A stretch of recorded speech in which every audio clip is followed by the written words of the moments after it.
Good afternoon. Thank you for joining us today for a great webinar presented by our friends at Teamworks Media and Content Amplification. Before we begin, I want to cover a few housekeeping items. This webinar is being recorded and we will email the presentation and slides to you tomorrow morning. We have saved time at the end of the presentation to answer any questions, and you can send those our way using the question box on the GoToWebinar screen. I'm delighted to have Jay Sharman and Carol Summerfield from Teamworks Media presenting today, and I would pass it on to them. Take it away.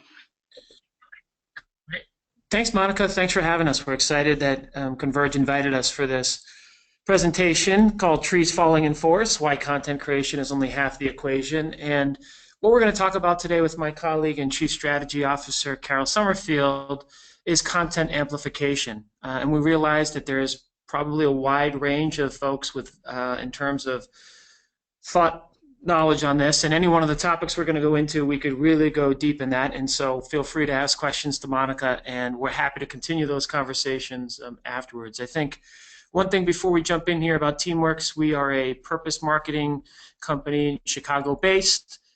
You are the first to hear that next month we're actually launching a new brand called Storied U that is solely dedicated to the higher ed space. And I'll turn it over to my colleague Carol here, and I think, as you all know, people always talk about high quality content and those as being kind of the table stakes before you go into content amplification.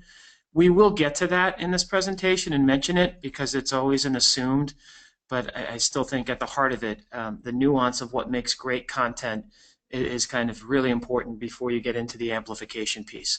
But we'll start with the amplification and circle back on that in a bit. All right, great. Hello, everyone. Let's see. Why is my slide not moving forward? There we go. All right. So first point here is that paid advertising is not the only way to reach people. And one of the things that we're here to talk to you about is we actually don't even think it's the best way for most of the things that we're going to talk to you about, which should be good news because it means that you're not going to spend as much actually in media buy.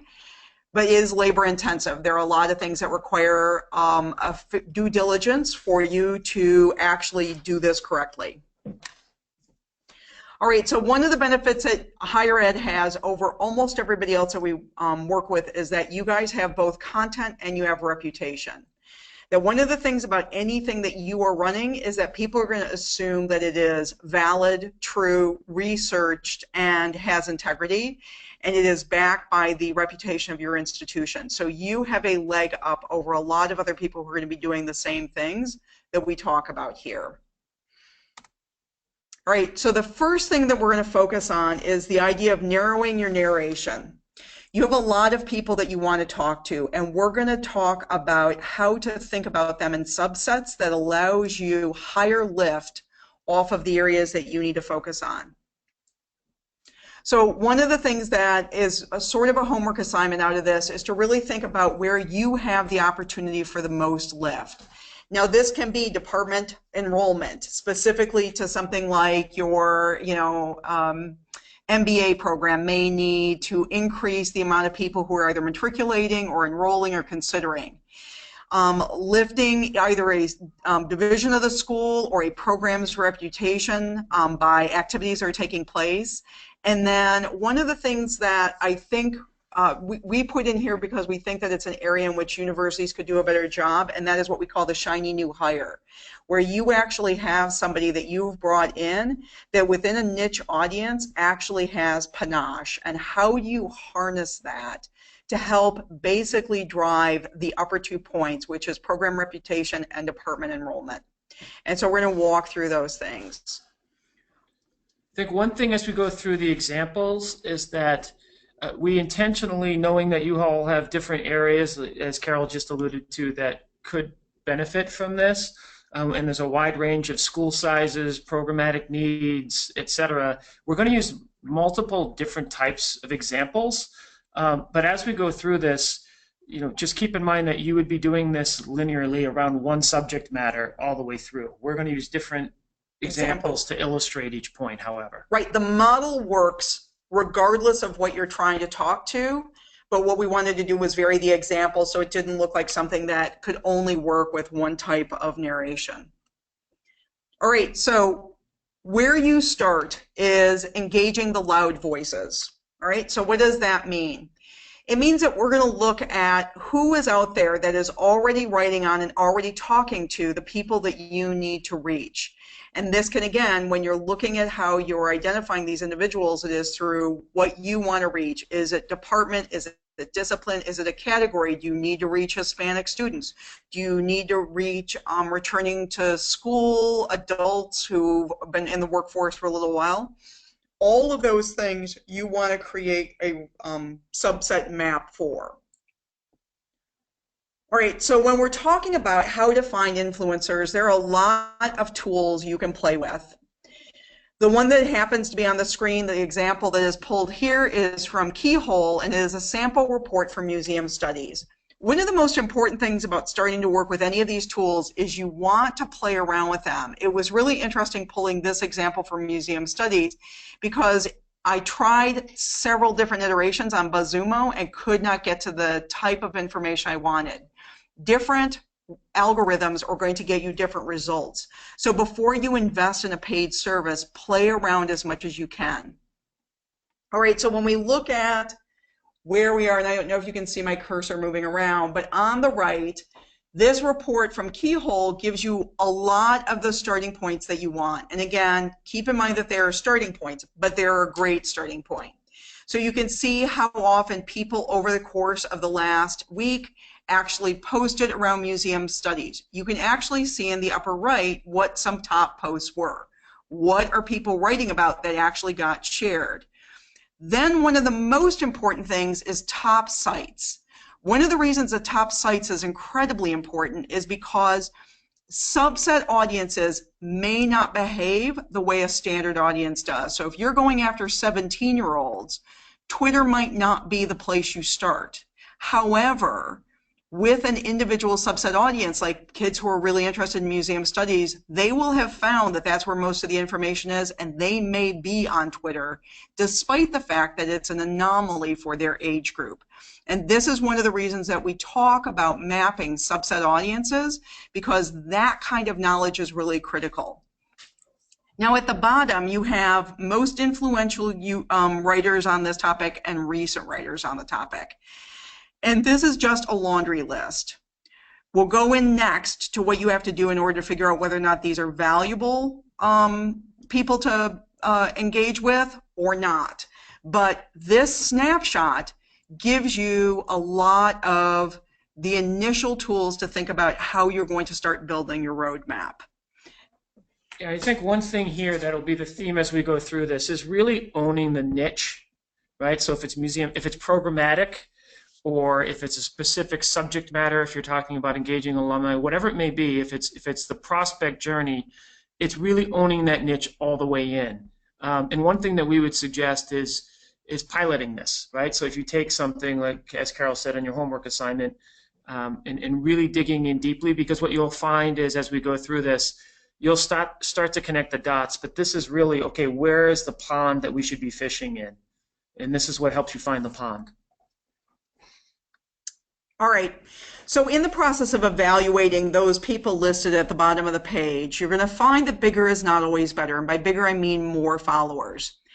There are a bunch of reasons that you want to filter beyond just their overall follower numbers. You want to look at what they're writing about, not just the last post, but all of their posts for several weeks back. You want to look at that for a couple reasons. One is you want to make sure that they actually consistently write about the topic that you're interested in having them blog about for you or post about for you. You also want to make sure that they're not saying anything that is controversial or counter the direction that you want to go with anything that's being said about your university. The other thing that you want to look at is how shared is their content. Lots of unengaged followers is the same as no followers.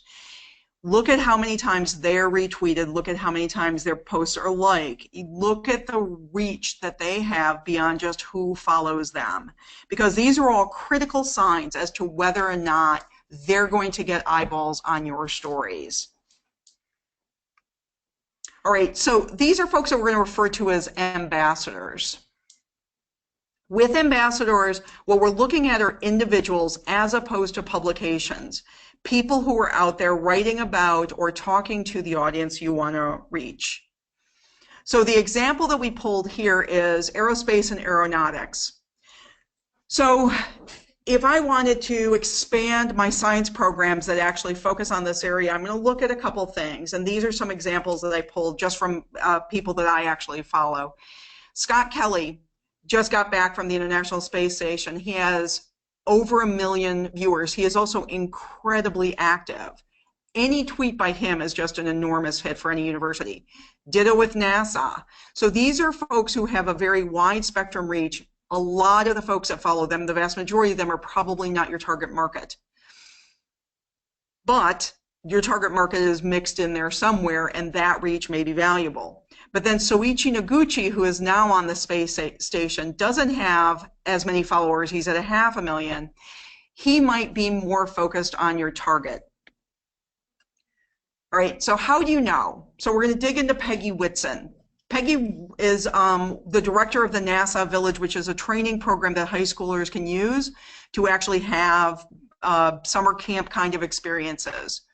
When you dig into her followers, she's followed by high school teachers, high schools themselves, and a lot of students. She uses social media regularly, and the thing that I love about her is that she targets across a broad spectrum, even though it's the exact same information, because she's able to reach different types of audiences by doing that. So in this example, she's got Twitter, Facebook, and Tumblr, and in this particular instance, her Facebook link, this post, actually did the best out of all three. But she's constantly involved in all of her different platforms, which allows her to reach a broad range of students. So she, if you wanted to talk about, what kind of training there is in aerospace or hands-on experiences your students have, she's an ideal person to basically share that with her audience, because she's able to hit the people that you want to hit really quickly. All right, so now that you know the kinds of people you're going to engage, the next question is, how are you engaging them? And so where I started with this was, it's real dating, it's not Tinder. The whole idea here is you are actually starting to solicit and build a relationship with somebody, and all of the standard rules of politeness and protocol apply. You want to get to know them, and you want them to get to know you, and you don't want to immediately walk in with an ask. Share their comments and posts. Demonstrate that you're interested in what they are talking about. And at the beginning, we had talked about the fact that although you're not paying for services, you're not using paid media, this is where it becomes a little bit labor intensive. But we believe that the benefit of this model is that the long-term ripple effect of this greatly outweighs the initial labor investment that it takes to actually manage these relationships. Because for everyone that Peggy is working with, what you'll start to see is she also has influencers out there, and your connection with the next ring of people out becomes easier because you've already got Peggy on board. So you start with basically supporting them, sharing their content, looking for their stuff. Then you start to ask them to give you feedback on things that you would like to write about or things that you would like to say. Solicit their opinion, treat them as the expert that you want them to be seen as by your audience. Then you start to share new news, and a lot of this is based on old PR principles, right? Which is the way to cultivate relationships is to give them something that other people don't get from you. So if you've got a new program coming out, if you've got a new hire coming along, use your influencers to help get that news out there. They will be very thankful for the fact that you're giving them inside scoop. And this goes to many of you have successfully had people come back to your campus or guest speak, and kind of, as you can imagine, the new world order is they're going to look at your name brand and your actual following in social media, and that is an asset where they would look at it and say, okay, wow, by playing along nicely with School X, they actually have a pretty significant audience. And this may sound a little cynical, but ego matters here, and they look at that as a way to boost their audience, and there's a quid pro quo factor here. So Obviously, the content that you're sharing and your audience that you have is very relevant to them, and you may be underestimating it as an asset when you're reaching out to people who you may perceive to say, well, why would they want to engage with us? Because we don't have a connection. Right. And there are a couple of things. You also want to promote their blog. One of the ways that you can basically raise your reputation and raise your value is by borrowing equity from people that you demonstrate that you know are out there writing about these things. It shows that you have your finger on the pulse for these topic areas. And again, for the savvy 17-year-olds, they're following these things.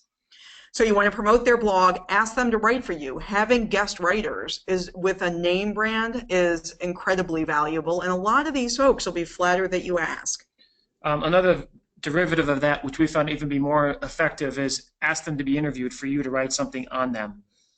We'll get to a case study that we've done where we've learned most of these lessons, and our hit rate on that actual tactic is over 99% at this point. So. All right, so now we're going to get into, now that you've actually picked the people that you want to use as your amplifiers, what are you asking them to amplify? All right, so the first thing is defining the kind of stories that matter to these folks. Now, this can both be media as well as individuals, your ambassadors. What you're going to look at is you're going to look at what publications cover.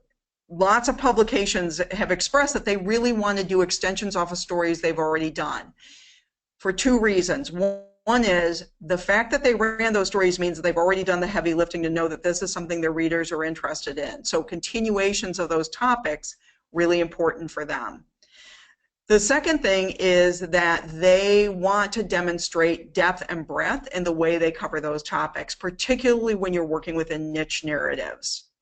For your ambassadors, read their blogs, check out what they share and what gets shared that they write, because now you know what works as topics. And then as much as you can, hone your narratives to that.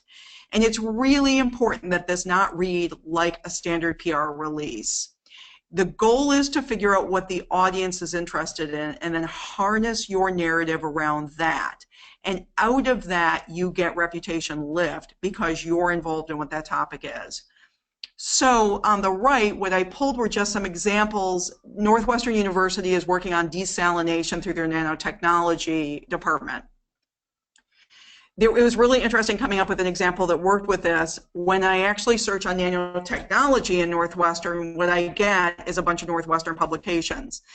But I happen to know that the desalination thing is something that they've just announced, and they were actually doing a fair amount of investment on this. And this is where I got the biggest hit. So this is creating a paper that basically allows them to filter out salt from the ocean.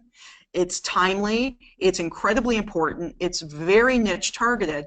And for students who are really interested in going after these kind of degrees, they're the kids who are participating in science fair projects, writing science papers that they're trying to create stand out on their own, and they are reading publications like Gizmodo. They're reading the Science News. You know, I wish that Scientific American had covered this. I know that they're reading that. And so it's really looking at where is that audience for the ideal students that you're getting.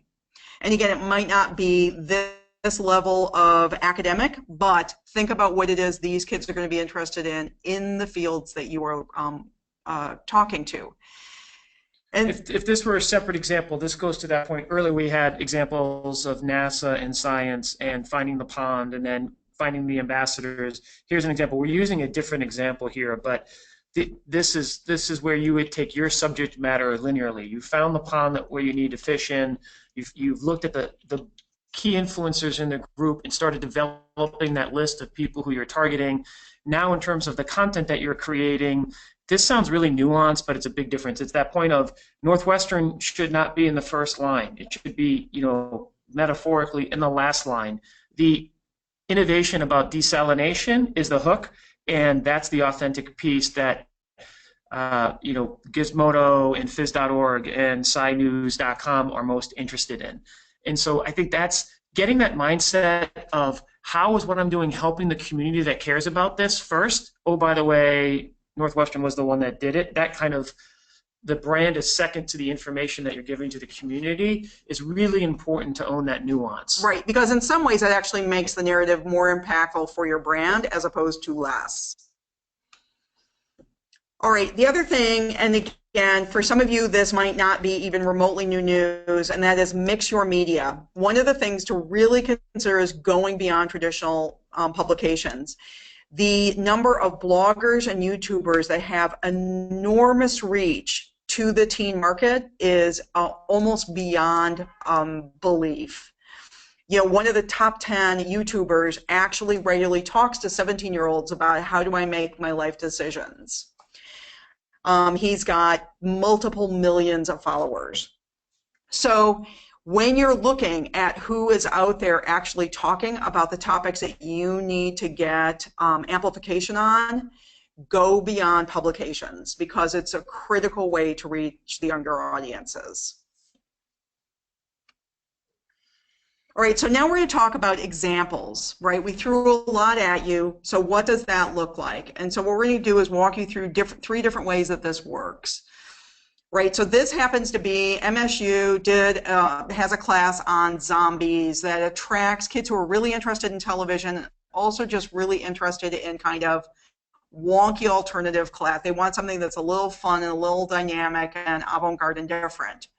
So we did a piece on the MSU's course around the zombie studies, and it's run through the School of Social Work. So knowing that there were a bunch of areas that we could reach out to people who might be interested in this, what we did was we emailed them. We went old school and emailed people and said, please, we just did this article, please share it with your audiences. And what we got back was quite positive feedback. And the bottom example is one of my favorites, where it's a guy who basically we'd already cultivated a relationship with him. His response was, oh, already done. Didn't even need to ask him. He'd already managed to send it out to his followers.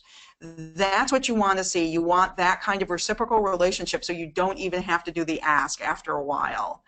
And out of that, what we got were a lot of shares through Tumblr, through Facebook, and through Twitter around the fact that we had done this article that then helped promote this program at MSU in their social work department.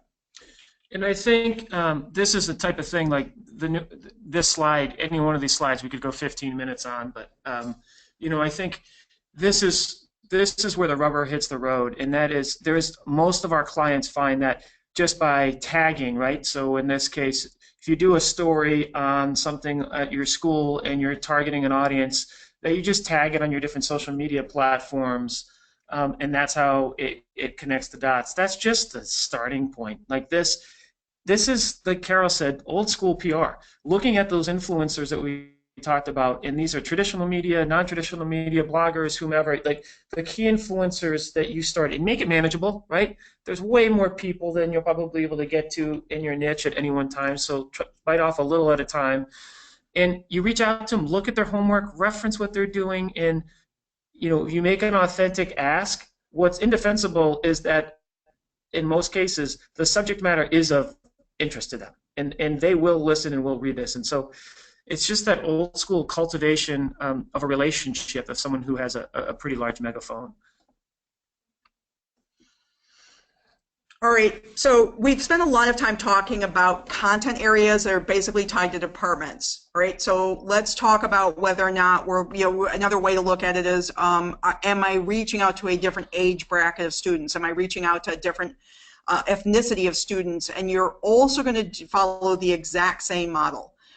Right, so in this case, we're talking about, is there a value in getting an MFA in creative writing? The example came out of American University, and then how did that get shared? It gets shared through somebody who actually writes about MFA programs and has, a couple thousand followers. Now, a couple thousand might not seem like a lot, but if your goal is to increase enrollment by 15, that's the audience you need, because they're the ones that are into it enough to be following somebody who writes about this. And that's really what you're looking at, is depth in the market that you're talking to. The other thing here, and although this isn't the best example out of American University, it is talking about the things students care about as opposed to the things you care about, right? So, it's 5 reasons to get your creative writing MFA at American University, it might have played better to have been 5 reasons to get a creative writing MFA, brought to you by American University. Yeah, and I think that that point is huge. We found that, we're working with one university, right now on some military-related marketing in terms of the content. And the nuance isn't look at us and look at all the people that are of military that come here. It's that shift of what content are you giving to the military community that is universal and that they're going to be able to, or whatever the subject matter would be. I'll use military as the example. What is it about that? How are you helping them on their life career pivot? You're 32 years old and thinking about continuing education. Right. What are those things that you're bringing brought to you by school? And it doesn't even have to say brought to you by school X. You're going to create that affinity and become a trusted resource. American, and Converge may have worked with them on this, American did something that I thought was brilliant where they had career salaries by major in general, not theirs, and those are the informative type things that you are making the bet. You're educating those communities of something that's relevant to them and not tripping over yourself to put your name brand out there. They'll connect those dots for you. Right. In some ways, the more altruistic your content looks, the better your reputation becomes. And so although it doesn't feel like standard marketing, it is one of the most effective ways to actually create an authentic and engaged audience who cares about you, because you have demonstrated that you care about them. You're not just selling to them. All right, program reputation. This is probably one of the hardest for people to actually navigate because it tends to be what we call stats and facts. And one of the things that's been very interesting in our work with the university students is that they will check the box early on around stats and facts, where you are in the rankings, how you are perceived. And then what they really want to know is kind of what the cultural components are of your university. What do you offer that differentiates that? And a lot of times it's the anecdotal knowledge, it's the stories, it's the narratives that are put out there. So this example is, one of the people who graduated from Wisconsin actually won an Oscar for Spotlight. Right? So how do I amplify that? How do I go find folks who are writing about either college film programs or who are interested in filmography and talk specifically to younger audiences? And again, you go use your tools. In this case, we pulled a BuzzSumo example to show who's out there writing about this, how much readership do they have, how much does that readership look like the readership you want. So again, with each topic area, you're going to have to do this kind of heavy lifting to figure out where should I go with this. But once you've done that within each department area, you don't have to revisit it more than once every 3 to 4 months. All right, the final example before we get into our case study is shiny new hires. All right, so this is an example that we actually worked directly on with McCormick Seminary. They realized that their biggest issue that they faced was that they weren't perceived as having cutting edge kind of modern theologians who really looked at how theology was changing and how training for theology should change. So they brought in Wayne Meisel, who's a name that unless you work within this space, you might not know, but within this space, he's the dude. And so he's got panache as a name. He's really got a reputation out there. And so for students who are interested in going to any kind of seminary, this is a name that they're going to recognize because he's writing for the Huffington Post. When he got hired at McCormick, what they did was instead of just saying, oh, look at who we've hired, what they did was actually get his narrative out into spaces where people are reading so that they could see he was now affiliated with McCormick Seminary. So Day One is an online service that provides a lot of information around training with mainline churches. He also did pieces, they did pieces for PBS around religion and ethics, and they were able to get him covered there. So they were able to harness the value of what he talks about and then out of that lift the reputation of McCormick, which was entirely successful for them. Their goal, increase enrollment, this effort made that happen. And one flip on this is that we found with many of our clients, I hear from folks talking about the fact that going to faculty and getting them to write is arduous, right? What's the return on investment? It takes forever to get it back. You don't even want to make. So another way to do it is actually what we have found to be more effective is can you set up a 30-minute sit-down interview, and so whatever the subject matter may be, right? Current state of jobs for history majors, whatever that is, in terms of where the industries are going that relate to, that your faculty have knowledge on, to be able to then turn around to those previous steps and say, look, these are the digital media platforms where our people are hanging out, where people are consuming that content, and the model of knocking on those people's doors and saying, hey, look, we've got a great professor. Could we have we'd love to contribute on a regular basis at no cost to you. Is that something that you'd be interested in? Those types of conversations, people are very open to, right? Really good content from some named person that's going to give value to them. And in that way, you're becoming almost like the editorial staff, if you will, for the faculty, as opposed to having them write it. You can control it. You can slice and dice that content. And we've had folks that we've worked with who've had highly effective success with navigating that, because we know it's a navigation internally. All right, so I'm going to start driving here for the few final minutes before we open it up to you. So the question is, how do we know this works? We've been working for 7 years now with the Big Ten Network in the last couple of years on their major cause marketing campaign, which is called BTM Live Big. We work with all 14 Big Ten institutions across every discipline on a daily basis. I'm going to walk you through that case study and kind of highlight some of the things that are in action on what we just talked about. So the Big Ten Conference, really, when they came to us in the Big Ten Network, they have a television network that's in 70 million homes, and they have an online component.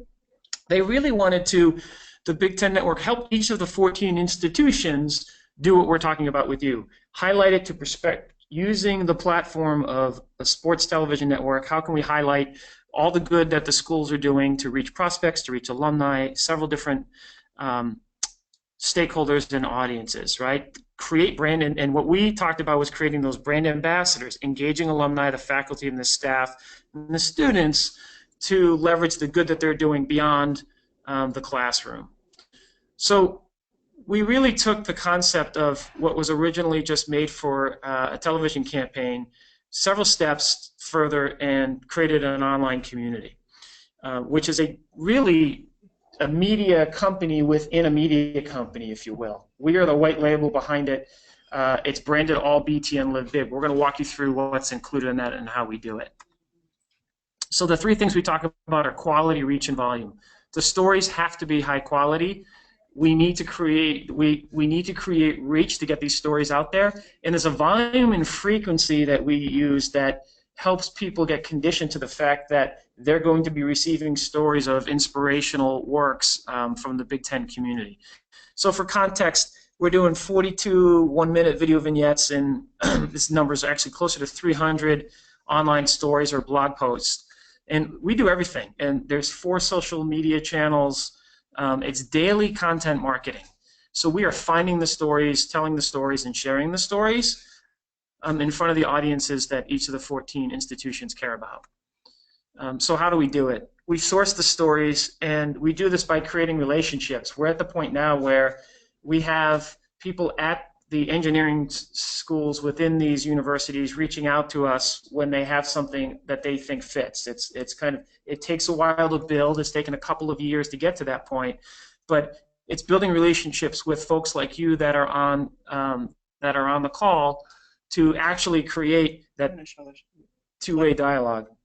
So we have a clip that we can actually show you. This is one of our video narratives. They're short, they're fast, and they're highly shareable. Oops, back. Let's see if we can get it to run. People say football is a game of numbers.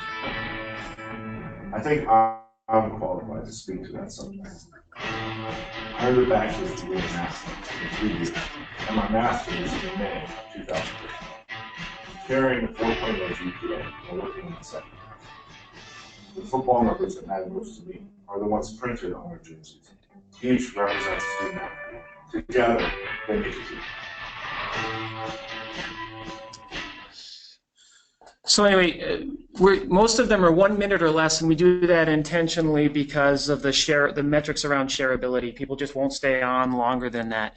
But in terms of developing the quality stories, this is a whole different topic, so I'm not going to go too far into it. But it is important that some of the things that you can apply here, we create story franchises, so people know what to expect in terms of kind of different thematics around whether it's entrepreneurship or philanthropy or whatever the subject matter may be. There are subset content franchises where you want to condition your users to think like a television program in terms of, oh, this is branded in a certain way, I got it. We have to be diverse in terms of the school coverage and equal coverage across all topics, gender, ethnicity, and all 14 institutions. So it's kind of a beast. So the reach part, though, is what we just talked about: the content marketing, the social promotion, the newsletters, the personal outreach. These are all the things that we just talked about doing. One of the things that you'll find, depending on the size of your institution, that's pretty interesting here is like the Penn State. This is a story that ended up running on Penn State's homepage, that they'll take content that we're finding on the school's behalf and running it through their social channels and some of their main sites. And you may find that programmatically, if you're doing that, there are other relationships within your own school that can help be content amplifiers. We've been talking about brand ambassadors outside of your ecosystem, but as you really start diving in and showing some metrics and some case studies, you'll start seeing other folks, I think, cooperating with you and helping with the cause. The volume piece, we're doing this at least 5 days a week. We create content franchises and really high-profile game changers in game and student section. That could be called Baby Boomers, Gen Xers, Millennials, and Gen Y is really what those are. And so these are demographically split up so that we're segmenting to the outside world. Oh, student section is a branded thing. To us behind the scenes, we're saying, okay, this is geared at student prospects. So this is geared at, if we're doing a Michigan story on something, or Maryland where they're doing social entrepreneurship, we are reaching out knowing that with the mindset of helping Maryland seed content for potential prospects. Where that's different is high profile is a legacy person who's done something, and that's more around alumni engagement. And so scheduling comes into play here. We use this example because it's extreme. We're not expecting you to come out of the gate and doing 5 days a week on nanotechnology stories or your aeronautics program, but this kind of shows full force when something's going full gear. You can kind of see the thought prospect of or the thought approach that goes into it. Although you could, if you wanted to, build a calendar that said, twice a month I want to talk to minority students, twice a month I want to talk to MBA students, twice a month I want to talk to returning students, adult learners, and you can actually build your own calendar out so it doesn't feel like you're having to do the same enormous research all at once. You can actually stage your model, which gets back to Jay's point about piloting. Try it with one of the topic areas and then add and then add, and then use a calendar to keep track so that you're hitting the audiences with at least a twice a month schedule. Yeah, and then what you'll find as you dig into your niche are there natural calendars, right? So if you're doing military, you have things like Veterans Day and different things throughout the calendar year where you can highlight and peg stories where you're going to get natural lift because those are things that people are talking about. So in terms of, we started this from scratch in terms of actual usage. We talk about these numbers in terms of page views and the growth. This is just to show the growth and some of the metrics there. The thing we're more excited about, though, is actually the shares and the engagement, right? In terms of these are total numbers of shares and then the commensurate audience that the stuff is getting in front of in terms of, like we said, you get a key ambassador to start sharing your content. It moves the needle and moves the numbers and creates a rather large audience.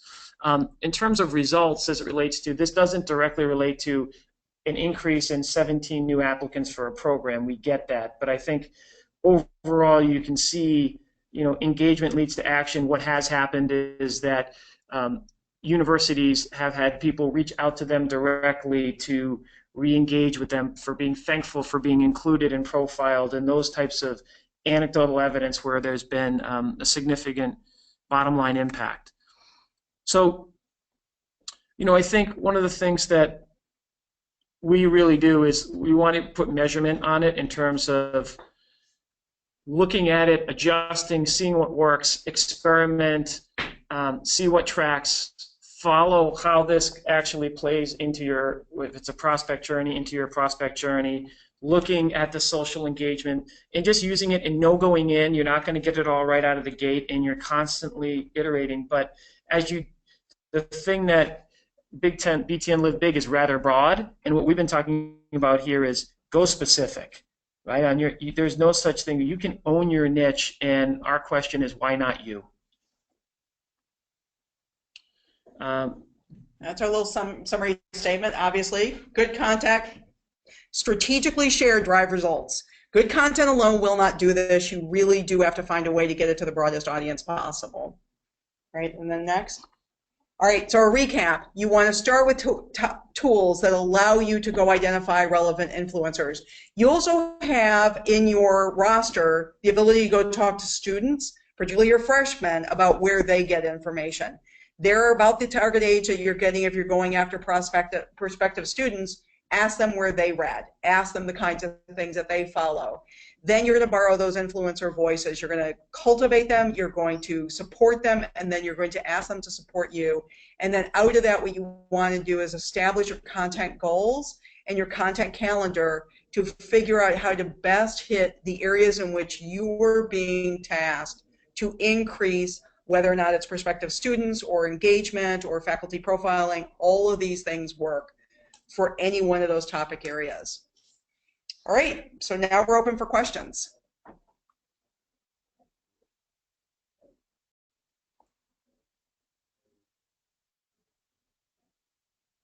Okay, let's see. Give them a little bit of time to ask us any questions. Thank you so much. That was great. And it looks like there is their contact information on the screen.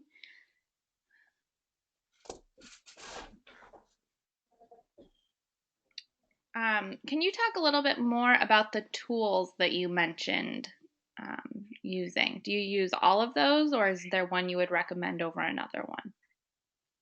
So they're entirely topic dependent, and we know that a lot of universities are going to be very budget limited, and so the biggest difficulty that you're going to have is finding a one-size-fits-all tool that actually is going to equally navigate all the different topic areas. So we don't actually have a preferred one. We play around with them a lot based on what it is we're doing for each of our clients. And I think because of our experience with having to work with multiple clients, we have a lot of the same experiences around needing to have diverse tools that universities will have around wanting to talk to diverse audiences. But one of the things that we do try to do is manage to hold the cost down so that we're not paying the monthly fees for a lot of different tools, by using the ones that are free where we can. Because again, we really don't need to monitor it on a day-to-day basis. We just need to dip in, take a look at where we should be starting with the topic areas, and then kind of migrating away. And then a couple months later, we can check back in. So like what we pulled on museum studies is what we would probably use for the next couple months in order to promote those programs. And the other part of this, just to, as you guys know, many of you know, there's new ones emerging all the time. There's, you know, I saw a presentation on a company called Hash Off last week, which, you know, unfortunately doesn't allow for free trial on it. But those are things that you're constantly monitoring, and they change. And we find it, to Carol's point, it depends. And the museum studies is a perfect example. You know, I forget which it was. Buzzsumo did not work well on that one and worked very well on others. So. Right. Okay. Yeah. So we're tool agnostic. Great. Yes, the webinar has been recorded, and we will share the slides over email. Are there any other questions today? All right, well, I want to thank Jay and Carol one more time for such a great presentation. There is their contact information on the screen. I will be sure to forward any questions I get post-webinar onto them as well. Thanks so much for joining us today, and we'll see you soon for our next webinar. Thanks, Monica. Thank you. Thank you. Bye-bye.